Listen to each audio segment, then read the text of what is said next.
Hey, human! Welcome to Galactic Civilizations 4. With my thanks to Stardock for sponsoring this video, let's crack in and see if we can conquer the galaxy.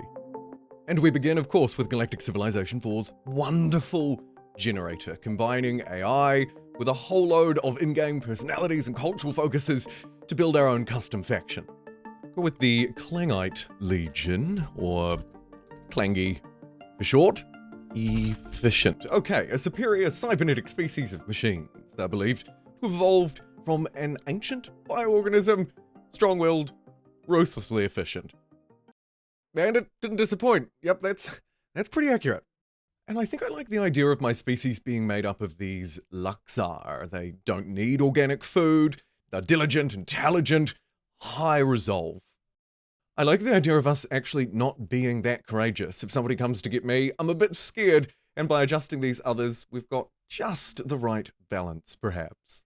And of course, crucially, the next step, actually setting up the game. And here I have a huge number of options. I tend to prefer a sort of a smaller, medium-sized game, so that's what I'll play as today, and I'll keep everything generally fairly normal. I'll bring the pacing down. We probably don't need very fast, but I do like a bit of a fast-paced game. To start with, we obviously have a few procedural things to get on with. We should probably send a probe out to explore, for example. We have a colony ship, so we could get looking eventually, and I'll want to start on some production here too. First though, let's jump actually inside of this bad boy to do some planet management. Broken up, of course, into different tiles that we can build upon to try and boost our resources, from manufacturing through research, and crucially approval, which at the moment is a little bit mid. We want it to be ideally above 50% at least. There are also these neat little orbital improvements down the bottom here. Maybe as a population who's not so great at growing, a recruiting station could be a good idea. Just little things that we can spend a little bit of extra cash on to provide some early bonuses. And I'll set that bad boy to auto-colonize for the start. I might as well. Plenty of anomalies to explore, so I need to get some extra probes online. And that's probably us pretty good. Here it is, probe number 2. You, my friend, can go and explore, or perhaps do a little bit of surveying. Yeah, get out there. And here in the civilization policy screen, I can lean into that even further with a little bit of good old IP theft. Lose a bit of diplomacy bonus, doesn't matter too much for me at the minute, and get plus 20% research. Thank you very much. You wouldn't steal a car.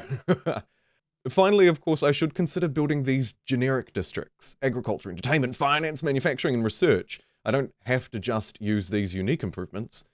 It's a good idea, of course, to get them online at first, but I should be thinking ahead just a little bit about these kinds of bonuses. 4 across the board. A level 6 research district. Get in!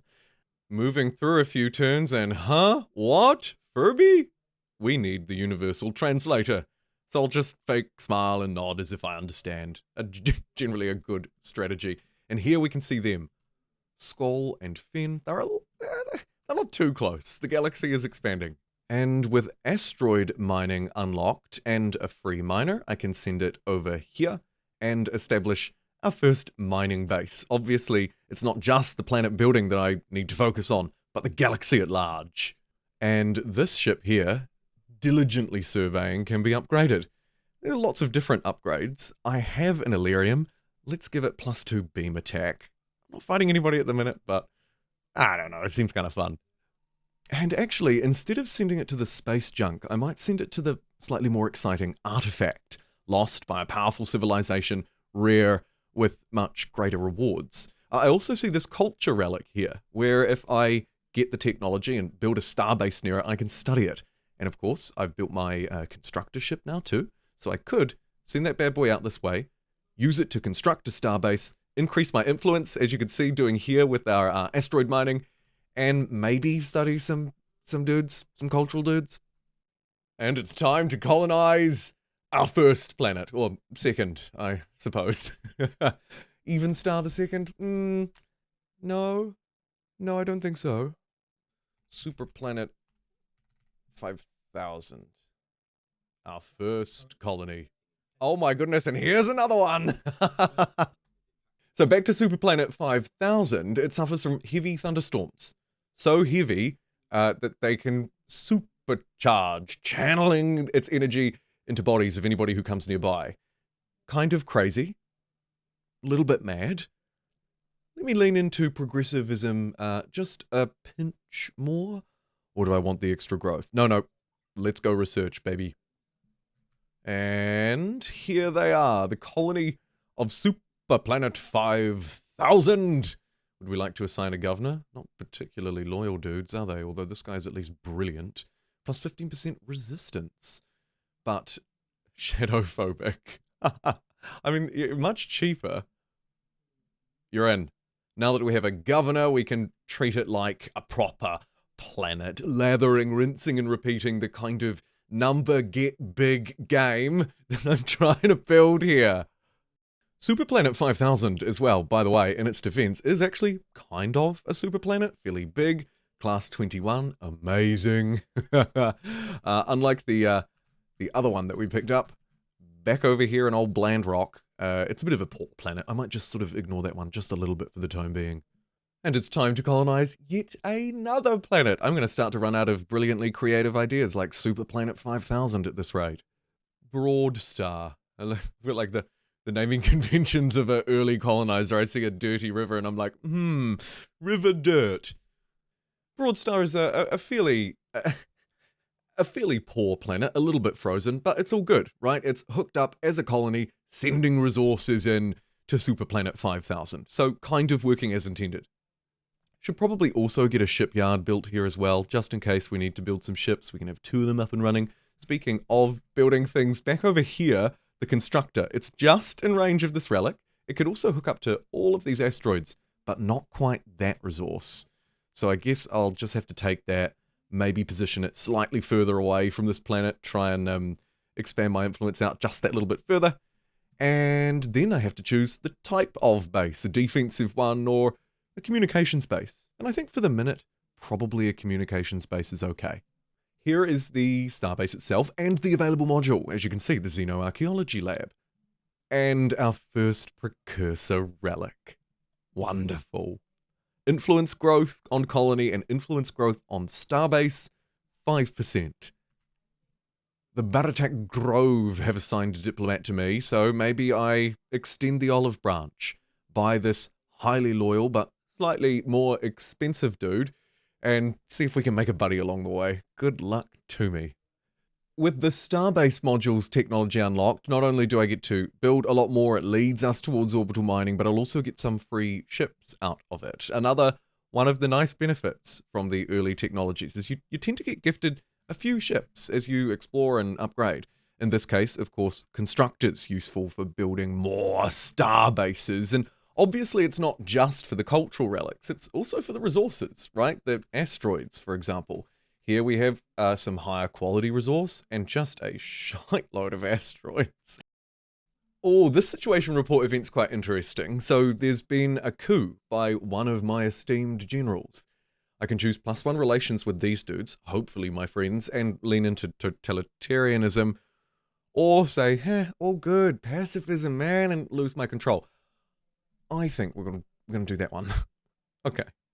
I've now got a whopping 40 culture points to spend, and while I probably don't want to play it too broad, my people are a little bit totalitarian, right? They kind of like it. A little bit of extra control wouldn't go amiss. In fact, 100 extra just to get my reserves back up at 132, and I'll probably save the rest of my points and maybe look to try and lean them to be a little bit more progressive at the same time. We'll see. In a slight change of plan, I'm actually going to send one of the constructors we were talking about earlier for the starbases over this way. There's a life relic, which could increase colony growth, some area that could be useful, and I've kind of already got a bit of a blob there, right? I mean, I don't want to get my blobs too close together. This one, arguably still a little bit too close together, but the resources that are on offer are probably pretty good. We also have the Vault, one of my favorite little parts of this game, where we bring in these sort of wonderful discoveries, gifts, blah, blah, blah. This one, a gift, in fact. It will gradually increase the intelligence of citizens on a target core world until they are literally geniuses. How good. Go on, Corvex Prime. Become genius. Time for a third policy, and my approval rating is looking very good. We could up taxes quite a bit, put my monthly income into the green, which is probably a good thing, And I'm actually going to take another hit over here, a -5% for a plus 20% boost to manufacturing. We do not sleep. Silicon-based, no sleep. The citizen management, by the way, is pretty neat here. I can click in on individuals and train them in certain ways. So, hey, you want to be a scientist? Cool. Now my research is 76.5.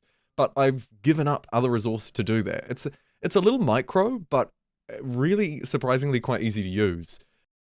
And if I just squeeze this constructor that I sent over here a few turns ago, right in the middle of the system, I can grab 2 nice resources and also this life relic. That seems pretty good to me.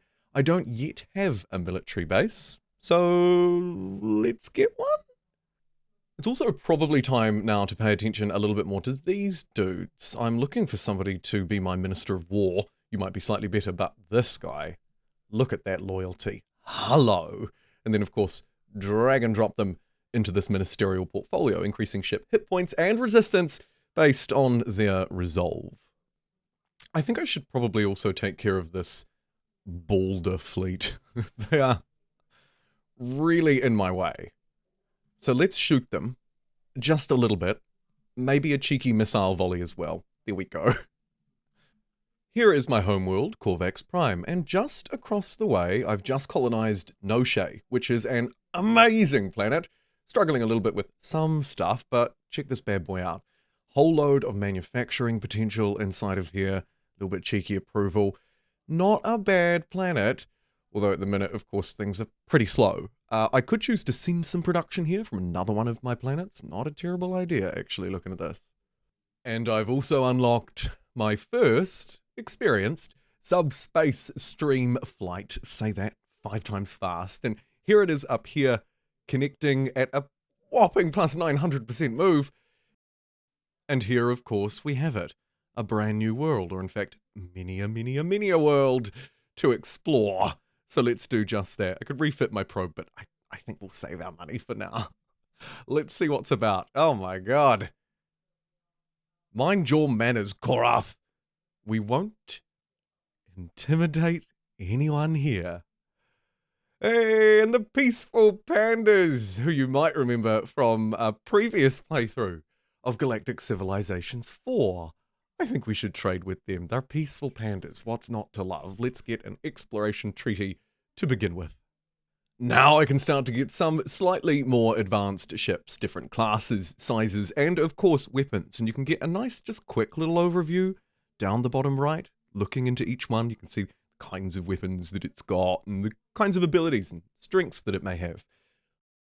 So these scientific, peaceful pacifists don't really seem to be doing an awful lot. My relationship with them rapidly deteriorating as I am literally a monster.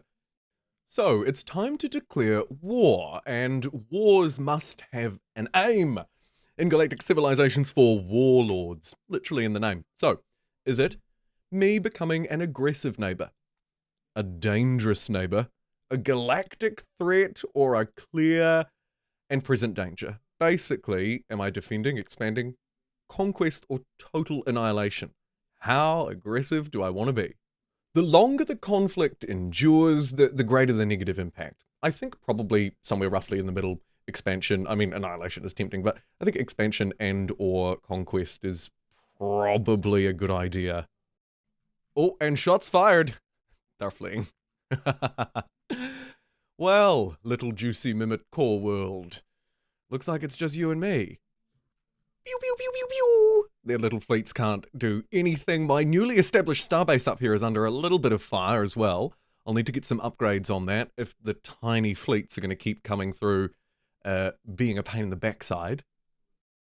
And now it's time for the invasion of Fen, with my attacking fleet rocking right up to these, perhaps not quite prepared people. I have a couple of options. Planetary Assault. Follow General Siege Protocol. It'll take 11 months. Wear it down.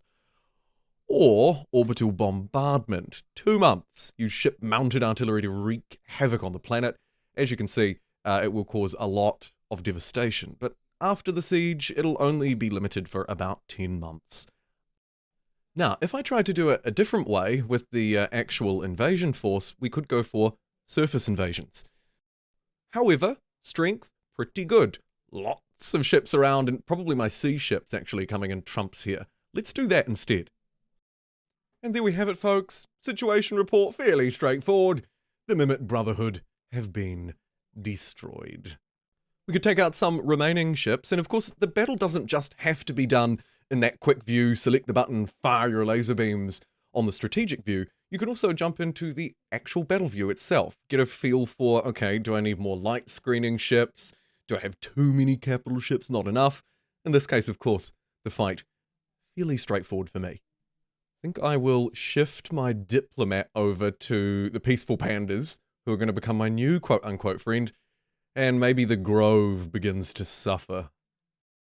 I'm going to again choose the War of Expansion aim here. I think it's about right, just sort of considering how much they have, how long it might take me, how well defended they are, and I'm hoping that the answer to all of these questions is something along the lines of not particularly well, not doing a great job. We'll send that transport up there, as well as this leftover siege ship, actually. May as well. Oh look, they just keep coming. Oh my god, they did. Oh, brilliant. So I was a little bit wrong. That previous fleet actually not quite good enough to take that planet. I'm hoping that this slightly more reinforced one will have the strength. A few extra ships. Yes, indeed it does. Okay, great. The surface invasion seems like the best way to do this. I'm well equipped for it. It's far less disruptive than just bombing the crap out of the place. So let's do it. Sorry, friend. I just feel like this galaxy should kind of be mine. With my extra fleet hanging around outside here, it might be a good idea to just cripple their infrastructure. I mean, they're unlikely to be a massive, massive threat, of course, because they don't seem to have much of an existing fleet. However, I feel like destroying all of that, probably a good idea. Weaken them up a bit, soften them up a bit. Let's send this slightly less capable fleet all the way up toward their other planet. They're, of course, a little bit more capable than the Mimits. They've spread out just slightly further. And hello, beautiful. Look at this bar along the side here. Obviously, it's reflecting who's in charge, right? Who's colonized the space, and clearly we're just about full. Although, of course, there's always more to go. As a Class 30 world, previously their massive planet, it probably makes sense that I hire a governor like this incredible libertarian who's so loyal. Get in there. That way, of course, I can actually take control and manage it. And if it becomes too much, I can always just click automate and allow the AI to automatically manage what's being built and upgraded in this world. Speaking of which, actually, it probably makes sense to do that with the Mimit world as well. There is another reasonable dude. I've got quite a bit of cash, even though I'm hemorrhaging it seemingly every turn. It doesn't matter, because the war machine doth provide. And would you believe it? They did actually manage to sneak out some colony ships. So now I'm going to run around and just sort of quickly tidy up a couple very annoying blobs. I mean, this place has been crying out for help for a long time, so it probably wouldn't hurt. Dallas does actually have a little bit of a fleet around it. I shouldn't have been so insulting toward them at that last fight.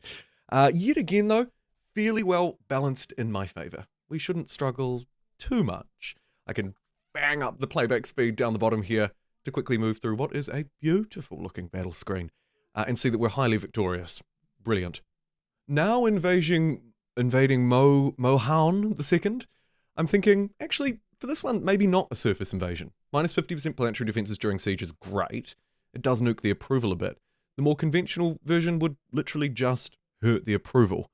It's interesting. It's an interesting trade-off. As we begin to develop a little bit further, I have a lot of culture to spend. Let's continue down the progressivism path, I think. Not many of my citizens actually have it. We look at traditionalism, not really either. There's a bit of a growing theme around totalitarianism, but let's grab early adoption, buffing the research boost from 50% to 60% for the discounted research options. And this little Mimit, we won't eat this one, has some fairly good social skills, and as it happens, I'm looking for a Minister of Tourism, so you'll do just nicely. A little bit of extra income based on my zone of control in this case, which is not too shabby. I'm also going to use my executive order, emergency speed, on this fleet and hoon them over this way because they're a little bit better equipped to take this final planet. The war progress is going fairly well. Could add to it a little bit more, of course, but ultimately I want to take this final planet. And in the invasion of Dallas 2, I have yet another new option. This time, biological attacks, adding a lot of pollution, taking out a lot of citizens, but giving me plus 25% on my Conquest rating. It's new. It's different. Let's do it. We'll invade. This should be reasonable enough to take that down. It has been previously. I don't see why it wouldn't be now. My fleet is amply sized. We'll take this bad boy. The level of customization here inside of the ships, especially, of course, once you unlock more, but even just here, like, take a look at this. So I want to construct a Dauntless M43, drawn to have Barrage, Assassin, Rush, Defend, and then what should its targeting priority be? Maybe I hate capital ships. Bam. I could push out this defensive capital ship fighter. Pretty cool. A very detailed, pretty cool level of customization, even just for a fairly basic cruiser. A plea for a ceasefire. We're no match for your power. No, my friend, because with that successful siege, there is but one blight, one tiny little pimple left in the system.